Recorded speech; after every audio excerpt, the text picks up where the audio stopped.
I'm kind of workaholic. تو میں دن میں اگر 10 ٹاسک جنریٹ کر رہا ہوں, اور ظاہر سی بات میں انسان ہوں, مجھے چیزیں بھول بھی جاتی ہیں, ہو سکتا ہے یاد بھی آئیں تو 15 دن گزر چکے ہوں, لیکن اب یہ ہوتا ہے کہ جو ٹاسک ہوتا ہے وہ کنسرن بندے کو چلا جاتا ہے along with the deadline, اور پھر 3 دن پہلے اس کو ایک ریمائنڈر ای میل جاتا ہے, اور اس کے بعد اس کا جو ڈیش بورڈ ہوتا ہے, ہر چیئر پرسن کو اور ہر ڈین کو ہم نے اور ہر ڈائریکٹر کو, رجسٹرار آفس, کنٹرولر آفس, ایک ڈیش بورڈ بنا کر دیا. وہ روز صبح آ کر اپنا ڈیش بورڈ دیکھتے ہیں کہ کون سے میرے ٹاسک ڈیو ہیں, کون سے ریڈ ہونے جا رہے ہیں, کون سے اورنج ہیں اور کون سے گرین ہو چکے ہیں. تو اس پہ مجھے ریزسٹنس آ رہی ہے. مثال کے طور پر ابھی میں نے عید سے پہلے ایک میٹنگ لی, تو میں نے کہا مجھے صرف یہ بتاتے ہیں کہ آپ اس کو خود استعمال کر رہے ہیں. تو کچھ لوگوں نے شرم و شرمی ایک ہاتھ ریز کیا کہ 2 ہو گیا, لیکن پھر بارش کا قطرہ اب بڑھا ہے, اور پھر ہمیں پتہ چلا کہ تقریباً 30% لوگ جو ہیں ہمارے نہیں استعمال کر رہے.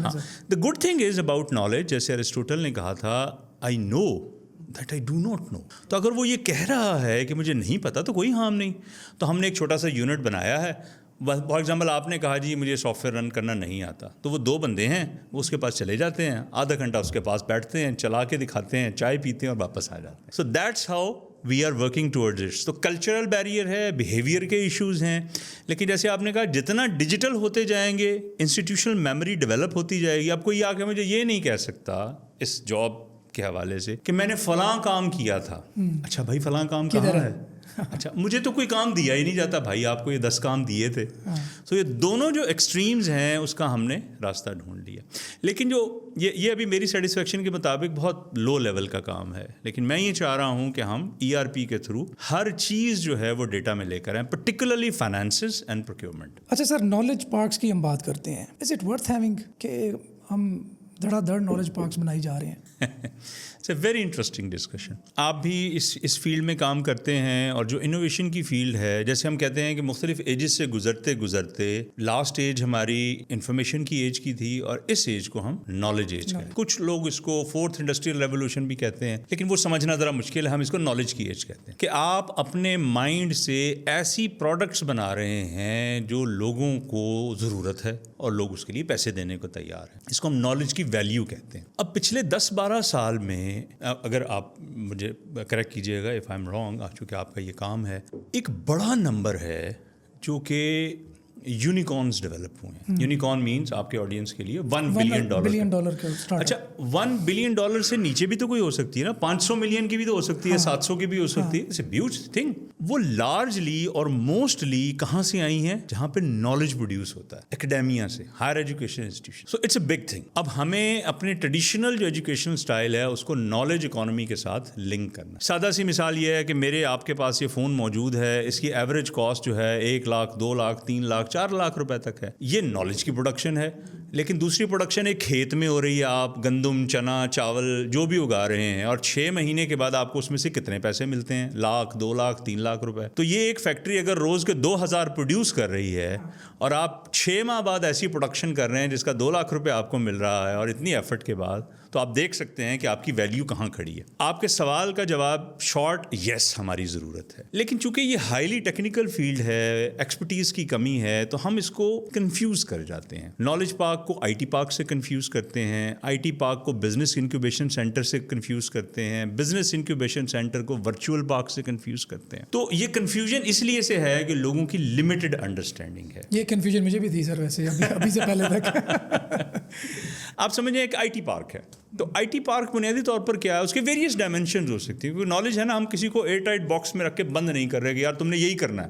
تو IT پارک کا بنیادی کانسیپٹ یہ ہے کہ IT سے ریلیٹڈ انڈسٹری کو اگر کوئی پرابلم آتا ہے تو وہ کنسرنڈ ایکسپرٹ کے پاس جائے گا.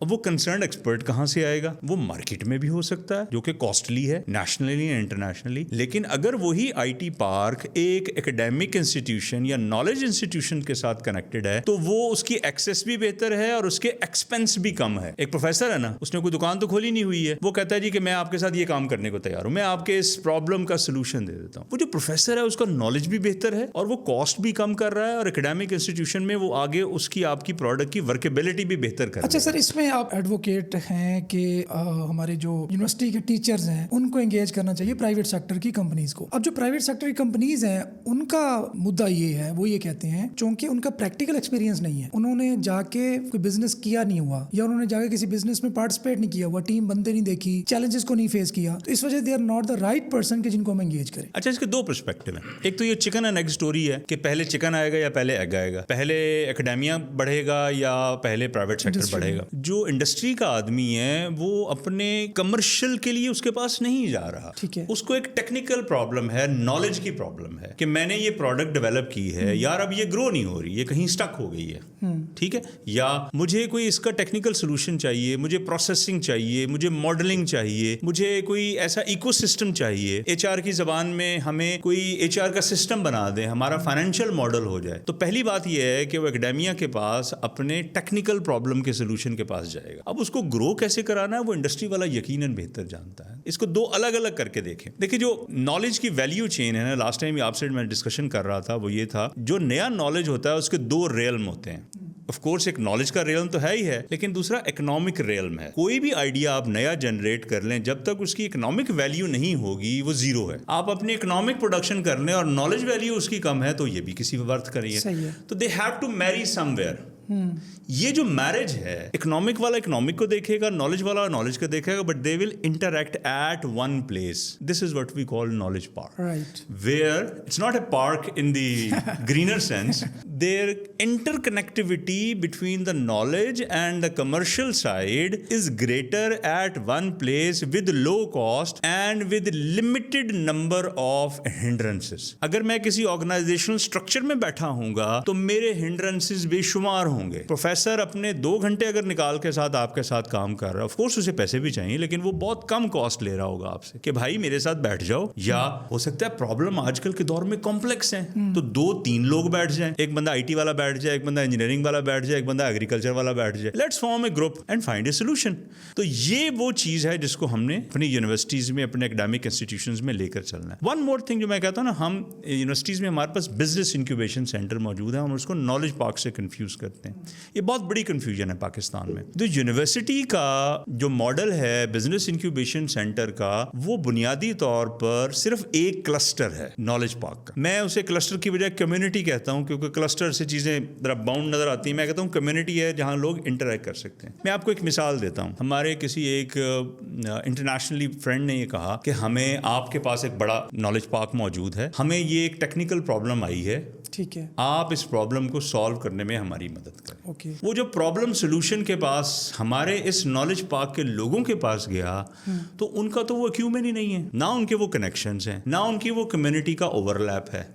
وہ تو یہ کہہ رہے تھے کہ بنیادی طور پر ہم ایک بزنس انکیوبیشن سینٹر چلا رہے ہیں جس میں ہم ہر سال بچوں کا کوہارٹ رن کرتے ہیں, وہ نئے آئیڈیاز لے کر آتے ہیں, ان میں سے 1, 2, 3 نکل جائیں تو چھوٹا موٹا وہ بزنس گرو کر جائے. That's it. تو جو نالج پارک ہے, it's a combination of various communities, جس میں نالج کی کمیونٹی اکیڈیمیا سے آ رہی ہے, انڈسٹری سے پرابلم بھی آ رہی ہے اور کمرشلز بھی آ رہے ہیں. اس کے علاوہ آپ کی کلیبریشنز ہیں مختلف علاقوں سے, اور ان کی جو ممبرینز ہیں وہ سیمی پرمیبل ہے, یعنی ایک دوسرے میں وہ گھس سکتے ہیں. وہ ایسا نہیں ہے کہ ایئر ٹائٹ باکسز ہے, ایک ادھر کرے گا, ایک ادھر کرے گا, ایک ادھر کرے گا, ایک ادھر کرے گا. نو. تو اس میں آپ سٹیپس بنا سکتے ہیں کہ پرابلم سولوشن کے سٹیپس کیا ہیں. پہلے سٹیپ پہ وہ آ گئی, ہم نے انالائز کیا, پھر اگلے پہ لے کر گئے, پھر اگلے پہ لے کر گئے. سو اس لیے یہ کمپلیکس کام ہے, مشکل کام ہے, لیکن ایک دفعہ اگر آپ کا ایکو سسٹم ڈیولپ ہو گیا تو پھر then you can grow further. ہمیں یہ بتائیں کہ سر ایک اسٹوڈنٹ اس نے انٹر کر لیا, اور ڈگری کیسے چوز کرے سر؟ اٹ ڈیپینڈس آپ کے فیوچر کے گولز کیا ہیں. اب سر یہی تو نہیں پتہ چلتا نا کہ میرے فیوچر گولز ہیں کیا. ہمارے یہاں تو فیوچر گولز ہیں صرف پیسہ کمانا.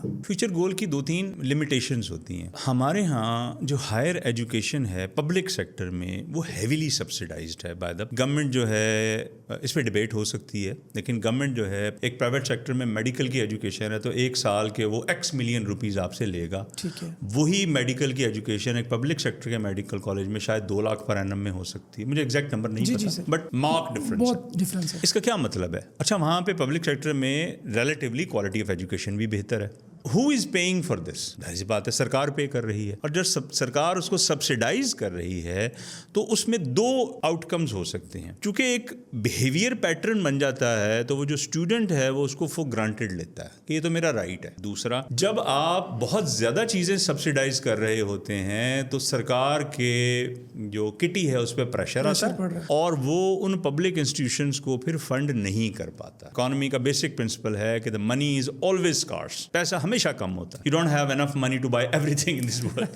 یہ اگین یہ سٹوری آ گئی ہے کہ کیا ہمیں اس ماڈل پہ چلنا ہے یا نہیں چلنا, اس پہ میں بعد میں آتا ہوں. لیکن اب فیصلہ بچہ یا اس کے پیرنٹ نے کرنا ہے کہ کیا اس کے پاس فائنینشیل ریسورسز ہیں اس لیول کے. نمبر 2, اس کی انٹلیکچوئل کیپیسٹی کیا ہے. Sir how to check that? ابھی بہت سارے گریڈنگ سسٹمز آ گئے ہیں. مارکس جو بھی کسی حد تک ہمیں بتاتے تو ہیں نا. اگر ایک بچہ یہ سمجھ رہا ہے کہ اس کا اے گریڈ ہے, میں نمبر نہیں کہوں گا کیونکہ ہمارے یہاں تو 99% نمبر بھی آ رہے ہیں. ایک بچہ کہہ رہا ہے میرا A+ گریڈ ہے تو شاید وہ کمپلیکس فیلڈز میں جا سکتا ہے. تھوڑا سا سمپلیفائی کرنے کی کوشش کرتا ہوں اسٹوڈنٹ کے پوائنٹ آف ویو سے. ایک بچے کے انٹر میں یا میٹرک میں میتھس میں 90 نمبر ہیں, فزکس میں اس کے 52 ہیں, تو he should go for maths in BS. اچھا یہ آپ یہ بھی جو میتھ کی فیلڈ ہے اس سے بھی ایڈوانس کام اب ہو چکے ہیں نا.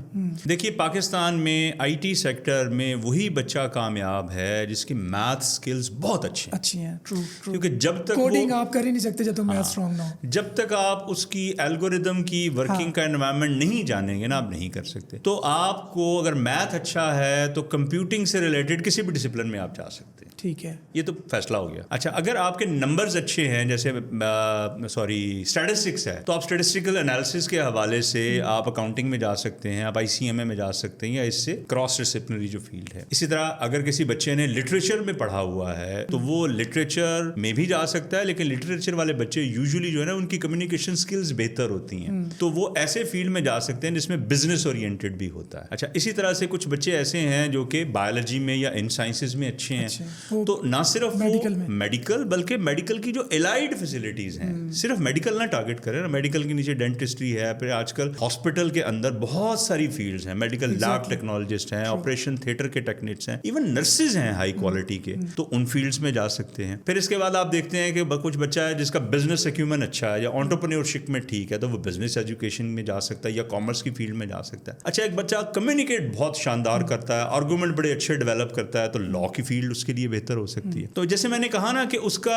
انٹلیکچوئل کیپیسٹی اور فائنینسز یہ ڈیسائیڈ کرتے ہیں. آپ کو نہیں لگتا کہ سر کچھ ڈگریز ہماری یونیورسٹیز کو ختم کر دینی چاہیے؟ جیسے میں کہتا ہوں سر MA پولیٹیکل سائنس ہے, MA اردو ہے, MA عربی ہے, یا MA ایجوکیشن ہے, ان کا تو سر کوئی رول ہم آگے جا کے دیکھتے نہیں, نہ ان کو اچھی جابس ملتی ہیں, نہ ان ڈگریز کو یوٹیلائز کر پاتے ہیں پراپر. وہ تو جسٹ پھر میکسیمم دے کین ڈو کہ وہ کہیں پہ ٹیچر لگ گئے بس. یہ آپ لے مین کی ٹرم میں بات کر رہے ہیں. جب ہم اپنے ایجوکیشن کی فیلڈ میں دیکھتے ہیں تو ہمارے پاس دو طرح کے ہوتے ہیں. ایک ہوتے ہیں STEM سبجیکٹس, فرض کر لیں کہ science, technology, engineering and mathematics. وہ سمجھ لیں ایک پودا ہے, اس کی یہ STEM ہے, لیکن آپ نے کوئی ایسا پتا دیکھا ہے جس کی برانچز نہ ہو؟ پودا دیکھا ہے؟ ٹھیک ہے, ایسا پودا دیکھا ہے عام طور پر جس کے پتے نہ ہوں, جس کی جڑیں نہ ہوں. تو ہمیں ایک کلیبریٹو ایفرٹ چاہیے ہوتی ہے. ہمیں آپ لے مین کی ٹرم میں سائنسز بھی چاہیے, پیور سائنسز بھی, سوشل سائنسز بھی چاہیے, اینڈ آرٹس اینڈ ہیومینٹیز بھی چاہیے. سر ان کی اپلیکیشن کہاں؟ میں بتاتا ہوں نا. ہم نے ایک مکمل انسان بنانا ہے. اگر میں بلومز ٹیکسانومی کو بورو کرتا ہوں تو بلومز ٹیکسانومی یہ کہتی ہے کہ ہمارا بنیادی طور پر کام جو ہے, جو بچہ پروڈیوس کرنا ہے, اس کے 3 ڈائمینشنز ہیں.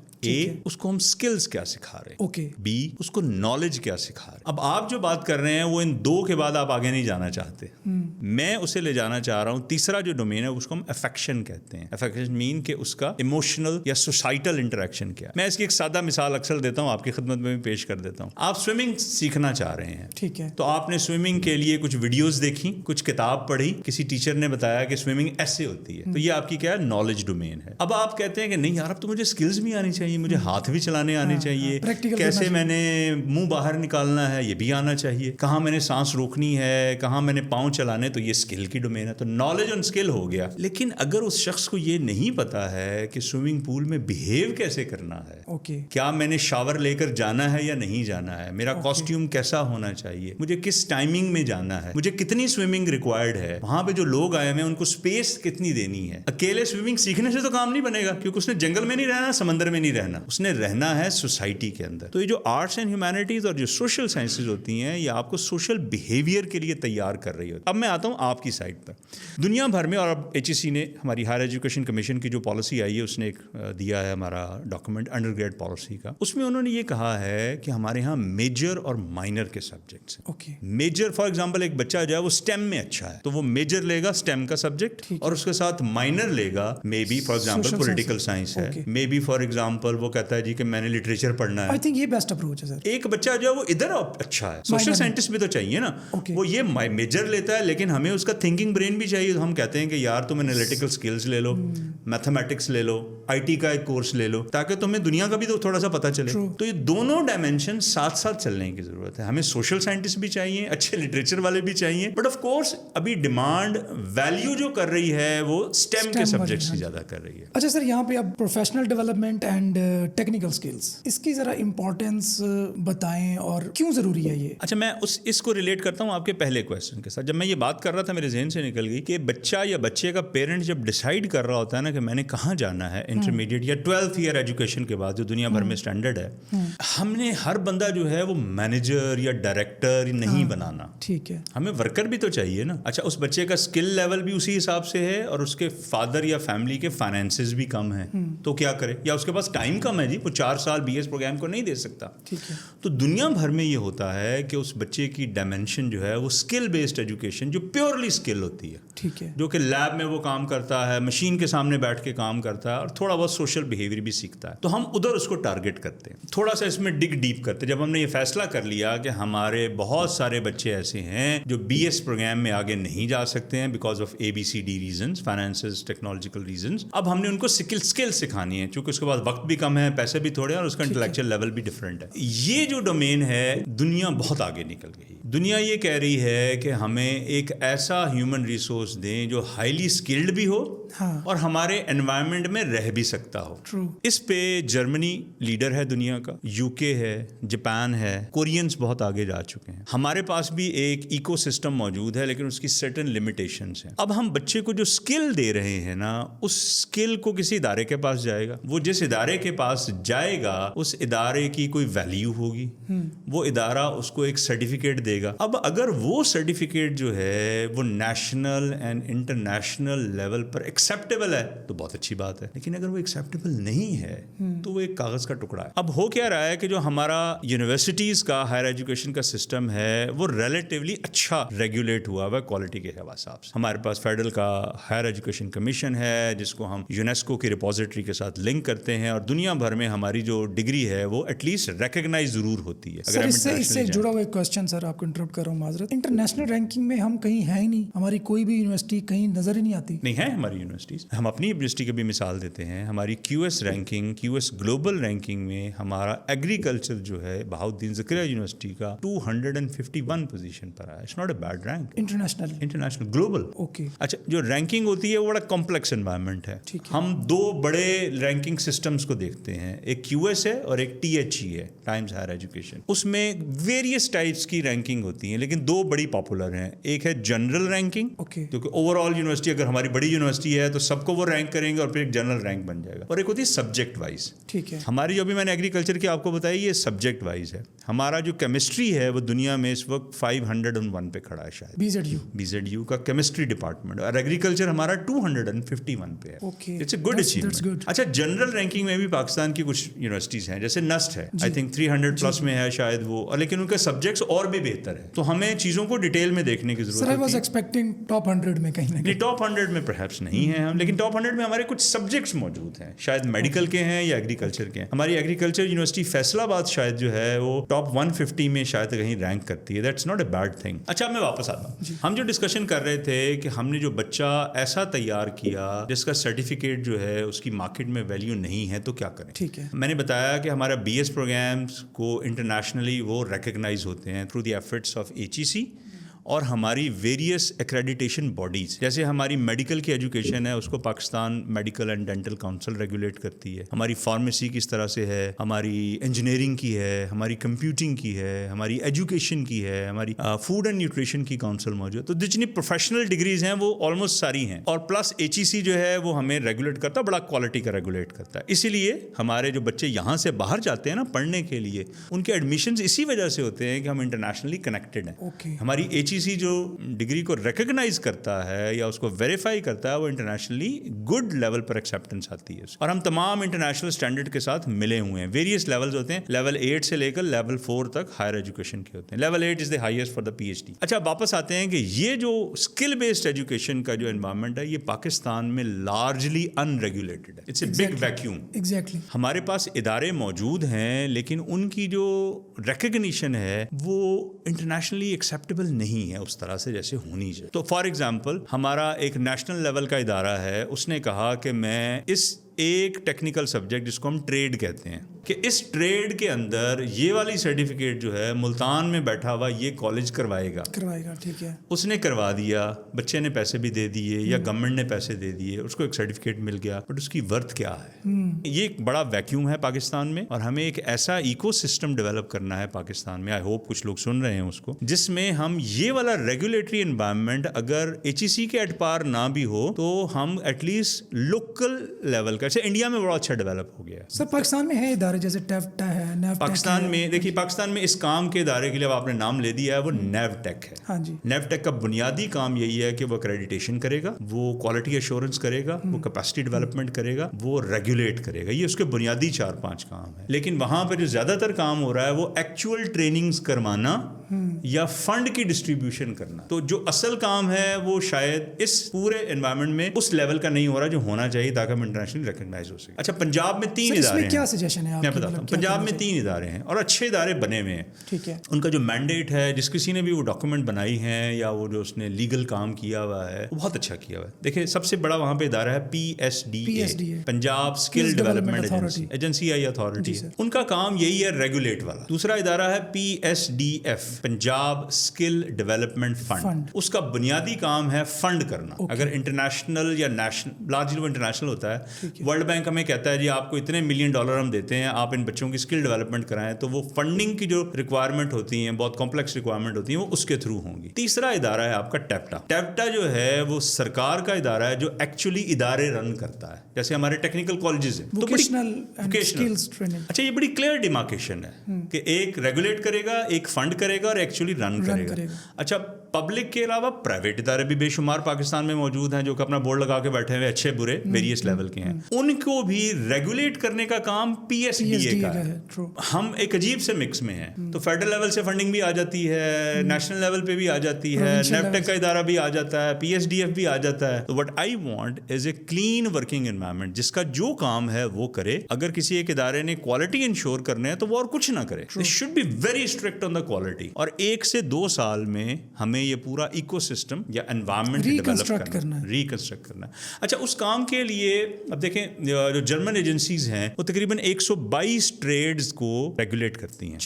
اچھا, ہر ٹریڈ کے اندر ویریشنز ہوتی ہیں, لیولز ہوتے ہیں. فار ایگزامپل آپ کہتے ہیں کہ آپ کے پاس میکینیکل انجینئر ہے, اس کو ویریس ہے, مشین پہ کیسے یوز کرنا ہے, مشین کو آپریٹ کیسے کرنا ہے. سر جو آپ بات بتا رہے ہیں, اگر یہ مسئلہ حل ہو جائے تو ہم بندے کے, very sorry to use this word, بندے کے پتر نہ ایکسپورٹ کرنے لگ جائیں کہ ہمارے یہاں سے لیبر جاتے ہیں اور وہ صرف مطلب اینٹیں ڈھونے کے لیے کام آتے ہیں باہر جا کے, ایون ڈگریز کر کے جاتے ہیں اور وہ کوئی ویلیویبل جاب نہیں کر سکتے. یہی پرابلم ہے نا. ایون اس میں فلپینز, تھائی لینڈ, یہ سارے پراپر جس طرح ٹریڈز کورینز ہیں, کورینز ہیں, جاپنیز ہیں, ہاں وہ پراپر لے کے چل رہے ہیں چیزوں کو. وہ اپنی جو سرٹیفکیٹ لے کر جاتے ہیں وہ دنیا میں ایکسیپٹیبل ہے, جس طرح ہماری ڈگری ایکسیپٹیبل ہوتی ہے, لیکن ہماری جو سرٹیفکیٹس ہیں ٹیکنیکل ایجوکیشن وہ اس طرح سے ایکسیپٹیبل نہیں. اچھا, اس کام کو میں یہ کہتا ہوں آپ 120-140 ٹریڈز کو یہ مشکل ہے نہ ڈالیں ہاتھ, ٹھیک ہے, لیکن کم از کم 5-6 آپ کے جو ایریاز ہیں ان پہ تو آپ ایک ریگولیٹری انوائرمنٹ اچھا بنا سکتے ہیں, اور اس ریگولیٹری انوائرمنٹ کو پھر آپ تمام یہ جو ورکنگ ادارے ان پہ امپوز کریں.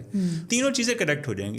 یہ آپ کا ریگولیٹر بیٹھا ہوا ہے, وہ کہتا ہے جی میں نے یہ کوالٹی کے ادارے ہیں ان کو یہ کروانا ہے, ٹھیک ہے. فنڈنگ اس کے ساتھ کنیکٹ ہو جائے گی, وہ کہے گا جی یہ جو یہ کہے گا وہ آپ کریں گے, ٹھیک ہے. اور نیچے وہ بیٹھا ہوا وہ ادارہ رن کرنے کے لیے وہ خود ہی اپنی کوالٹی امپروو کرے گا کہ بھائی میں نے فنڈنگ لینی ہے نا, میں نے اپنا بزنس چلنا ہے. تو یہ تینوں کام ساتھ ساتھ مل کے ہو سکتے ہیں. لیکن اس میں گڈ نیوز ہے, جو IT سے ریلیٹڈ سرٹیفکیشنز ہیں, آلدو یہ جنریٹو AI نے, چیٹ GPT نے بہت سارے جابز جو ہیں وہ اب ختم کر دی, آبسلیٹ کر دی ہیں. جو ہمارے بچے یہ کام کر رہے تھے, اٹس این انفارچونیٹ تھنگ. اس میں بہت ساری فیلڈز ایسی ہیں جو کہ پروڈکٹ ڈیولپمنٹ کے ساتھ ساتھ پروڈکٹ کی سروسز بھی پرووائڈ کرتے ہیں. میں مثال دیتا ہوں ایک پروڈکٹ کی, مائکروسافٹ کا Azure ہے, تو کلاؤڈ کمپیوٹنگ پہ کام کرتا ہے. یہ ایڈوانس لیول کی سروسز پرووائڈ کرنی ہے.